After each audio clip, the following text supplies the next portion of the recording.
Pernah kebayang nggak sebuah lahan yang kelihatannya udah tandus, retak-retak, dan kayaknya mati, ternyata bisa hidup lagi dan jadi hijau? Nah, hari ini kita bakal lihat sebuah proses yang luar biasa, gimana caranya lahan kritis diubah jadi ekosistem yang subur lagi. Ini bukan cuma cerita soal nanam pohon biasa ya, tapi soal membangkitkan kehidupan, benar-benar dari nol. Kita kan seringnya fokus sama apa yang bisa kita ambil dari bumi. Tapi pernah nggak kita berhenti sejenak dan bertanya, oke, setelah ini semua selesai, apa yang kita tinggalkan? Seringkali yang tersisa itu adalah luka di permukaan bumi. Lahan yang jadi kritis, gersang, dan kehilangan kemampuannya buat menopang kehidupan. Gambar ini nunjukin kenyataannya teman-teman. Lahan ini udah ngasih banyak banget sumber dayanya buat kita. Nah, sekarang ada tanggung jawab besar yang menanti. Pemulihan itu nggak bakal terjadi begitu aja.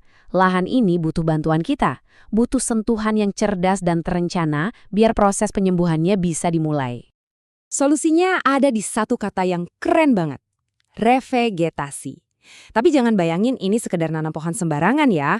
Revegetasi itu bisa dibilang seni sekaligus ilmu buat merekayasa ulang sebuah ekosistem dari awal. Tujuannya? Menyembuhkan tanah yang terluka dan bikin produktif lagi. Jadi intinya begini, tujuan revegetasi itu jauh lebih dalam dari sekedar bikin kelihatan hijau. Yang paling penting adalah mengembalikan fungsinya. Kita pengen tanah ini bisa lagi nahan air, bisa jadi rumah buat serangga dan hewan-hewan kecil, dan ujung-ujungnya jadi ekosistem yang berfungsi penuh dan mandiri. Terus gimana sih cara kerjanya di lapangan? Mungkin kedengarannya rumit ya, tapi prosesnya itu bisa kita urai jadi beberapa langkah kunci yang logis banget. Yuk, kita intip resep untuk menanam kehidupan baru ini. Coba deh perhatiin prosesnya. Setiap detail itu punya peran yang penting banget. Lubang 40 kali 40 cm itu bukan angka asal loh. Itu adalah rumah pertama yang ngasih ruang buat akar bisa napas dan tumbuh.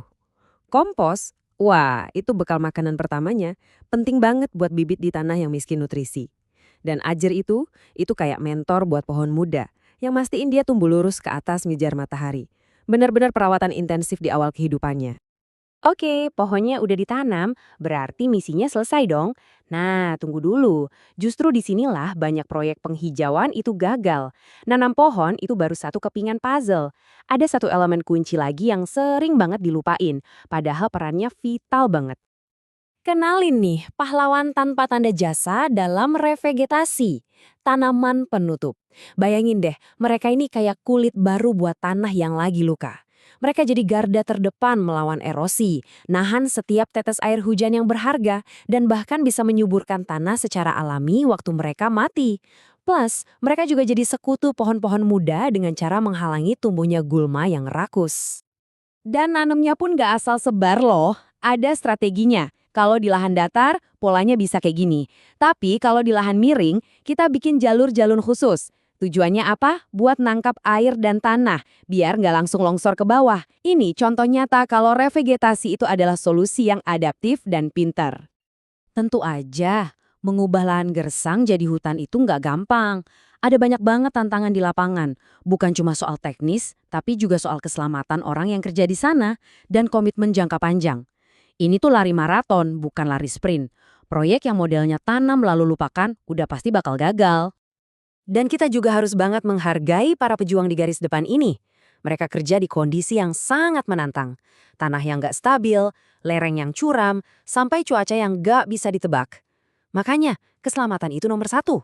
Pakai APD lengkap dan patuh sama prosedur, itu bukan cuma aturan, tapi ini soal nyawa.